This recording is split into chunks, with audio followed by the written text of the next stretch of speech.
नमस्ते प्यारे बच्चों। तो हम समझ रहे थे क्या एड ग्रेड अभ्यास पुस्तिका कक्षा 7वीं की संस्कृत को। तो जो कक्षा 7वीं की संस्कृत है इसका हमने प्रथमा पाठा यानी पाठ 1 से लेकर के द्वितीय पाठा यानी पाठ 2 ये कंप्लीट कर लिए थे। आज हम इसका जो है तृतीय पाठा यानी तीसरा पाठ समझेंगे। देखिए इसे, ये देखिए ये दिया गया है यहाँ पर तृतीय पाठा माने तीसरा पाठ है ये, और इसमें दिया गया है बालाद बुद्धिर विशिष्यते।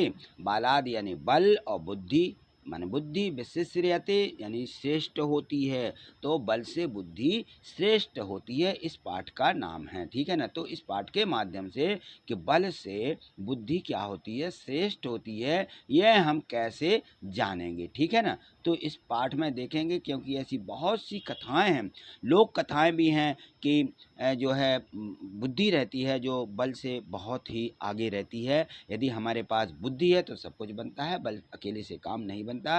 तो यह जो पाठ का सारांश था इसको आप थोड़ा सा पढ़ लीजिए। यहाँ देखिए, तो यहाँ देखिए हमें संस्कृत सीखने से पहले, संस्कृत पढ़ने से पहले हमें ये ज़रूर सीखना है। लड़ लकार दिया गया है यानी वर्तमान काल है। तो वर्तमान काल जो होता है, वर्तमान काल का जो बोध होता है संस्कृत में, हम इसको किस प्रकार से समझेंगे। तो यहाँ जो लड़ लकार दिया गया है इसका प्रयोग किया जाता है वर्तमान काल को समझने के लिए। और इनमें जो है धातु के रूप चलते हैं। धातु यानी जो हमारी क्रियाएँ होती हैं वह एक वचन, द्विवचन और बहुवचन में इस प्रकार से होती हैं। जैसे यहाँ पे देखें तो यहाँ पुरुष दिए गए हैं, प्रथम पुरुष, मध्य पुरुष और उत्तम पुरुष।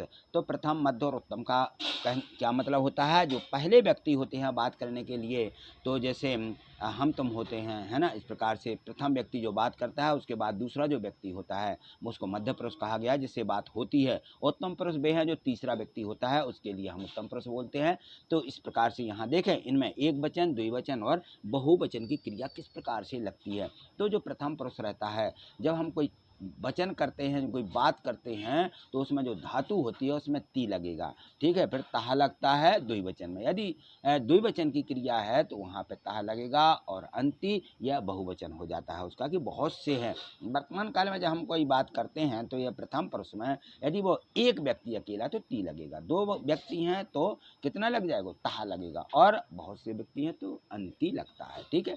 मध्य पुरुष है। अब जैसे मान लो मध्य पुरुष में जैसे हम जिससे बात करते हैं हम तुम बोलते ना। ठीक है। तो इस प्रकार से जब तुम दूसरा व्यक्ति होता है तो वहाँ सी लगेगा, उसके दो पुरुष हैं तो था लगेगा, और बहुत हैं तो था, ठहा था। इस प्रकार से उत्तम पुरुष में आमी, आवाह, आमहा, इस प्रकार से ये लगाए जाते हैं, एक वचन, द्विवचन और बहुवचन में हमारी क्रियाएं जो होती हैं उनके साथ में। तो यहाँ देखें संस्कृत को यदि समझना है तो इसको देखिए प्रथम पुरुष में, जैसे इन्होंने बताया कि इस प्रकार से संधि विच्छेद करते हुए पढ़ता, पठती, पढ़ता, पठंती, पढ़ता है। ठीक है। माने तुम पढ़ते हो, पठंती सब पढ़ते हैं। इस प्रकार से मध्यम पुरुष में भी पठसी, पढ़ता, पठत, और उत्तम पुरुष जो होता है उसमें भी पठामी, पठावा, पठामा। तो देखिए यहाँ पे इन जो शब्द हैं यहाँ पे क्रियाओं के साथ है, इस प्रकार से इनका उपयोग किया गया है। ठीक है। तो हमें इनको जरूर अच्छे से पढ़ना है। यहाँ पर देखिए निर्देश दिया हुआ है कि बहुविकल्पीय प्रश्न है यहाँ से, है ना। तो हमें यहाँ पे जो प्रश्न दिए गए हैं बहुविकल्पीय हैं। इनमें एक प्रश्न के 4 उत्तर दिए रहते हैं, उसमें से एक सही रहता, बाकी के गलत होते हैं। तो हमें यहाँ बताना है बालाद विशिष्यते, बल से श्रेष्ठ क्या है। तो बल से श्रेष्ठ बुद्धि है, तो हम यहाँ लिख देंगे बुद्धिहा। मृगेन्द्रहा अस्ति, मृगेन्द्रहा अस्थि, जो हिरण होता है वह किसको कहा गया है। तो यहाँ पर सिंह जो होता है वह हिरण के समान ही होता है। ठीक है। और यहाँ प्रश्न है तीसरा, देखिए प्रश्न तीसरा में दिया है, यहाँ देखिए निर्देशानुसार एक पदेन उत्तरम लिखत यहाँ पे दिया गया है। तो यह बलापेक्षा का महत्वपूर्ण, तो बल से अधिक महत्वपूर्ण हो क्या है। तो बल की अपेक्षा बुद्धिहा जो रहती है बहुत अधिक महत्वपूर्ण है, यानी बल से अधिक बुद्धि महत्वपूर्ण है। ठीक।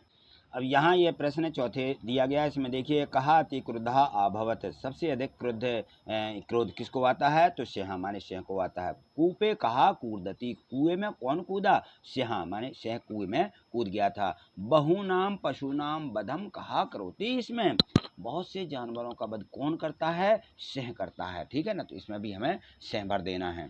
यहाँ पे देखिए यहाँ निर्देशानुसार एक वाक्य ने उत्तर मतलब यहाँ एक वाक्य में उत्तर लिखना है, दिया गया है। प्रश्न 7वां है कि क्षुध या कहा पीड़ितः, क्षुधया माने भूख, भूख से कौन पीड़ित था, तो स्यादुधया पीड़ितः आसीत, स्या जो था वह भूख से पीड़ित था।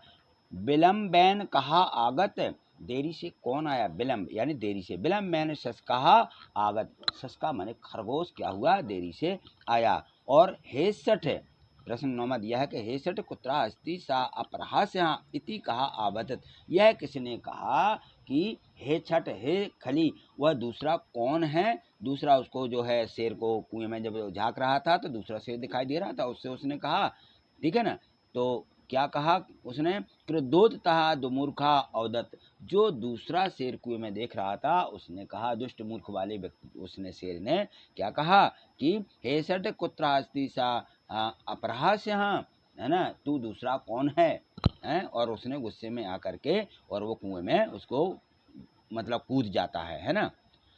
यहाँ देखिए प्रश्न 10 दिया है कि महोजस्वी यहाँ कुत्र बसती इसमें, यानी जो महोजस्वी है मानी ताकतवर शेर है वो कुत्र बसती, वो कहाँ रहता है, कहाँ बसता है, महोजस्वी यहाँ एकस्मिन पर्वते बसती, इसमें हमें इसमें लिख देना है कि जो शेर है वो कहाँ रहता है, एक पर्वत पर रहता है, जो शक्तिशाली शेर है वो एक पर्वत पर रहता है। यहाँ देखें दीर्घ उत्तरम लिखित प्रश्न 11 दिया गया है, अधोलिखित शब्दानाम संधि विच्छेदम कृत्वा संधि नाम लिखित, हमें यहाँ पर संधि विच्छेद करते हुए उस संधि का नाम लिखना है। तो यहाँ देखें जैसे बताया गया है कि राजेशाह, तो हम लिखेंगे राजधन ईशाह, यहाँ कौन सी संधि है, गुण स्वर संधि है, इसको हम यहाँ पे लिख देंगे। तो यहाँ देखिए प्रश्न 11 जो इसमें दिया गया है, इसमें सभी में यहाँ हमें इन शब्दों की संधि विच्छेद करके लिखना है। तो यहाँ देखें इसमें सर्वेशा, सर्वधन ईशा, सर्वेशा इसमें भी गुण स्वर संधि है। देविकत्वम, यहाँ पे देवधन एकत्वम यानी यहाँ पे वृद्धि संधि है। बुधे यो, तो बुद्ध या धन यो वृद्धि जिसका गुण संधि होती है। मदोन्मत्तः, मदोन्मत्तः तो मद धन उन्मत्तः, ठीक है, ये गुण स्वर संधि हो जाती है। और जलोघा, जल धन ओझा, ओघा, जल धन ओघा, यहाँ पे वृद्धि संधि है, ठीक है। प्रश्न 12 दिया गया है कि बुधर्यस्य बलम तस्य इति श्लोक प्रपूर्यत, यानी जो यहाँ पे ये श्लोक का ये थोड़ा सा अंश दिया गया है, इसको हमें पूरा करना है। बुधर्यस्य बलम तस्य यानी बुद्धि ही उसका बल है, इसको हम लाइन को पूरा करें। तो बुधर्यस्य बलम तस्य, जिससे के पास है बुद्धि ही यानी कहना चाहिए बल होता है।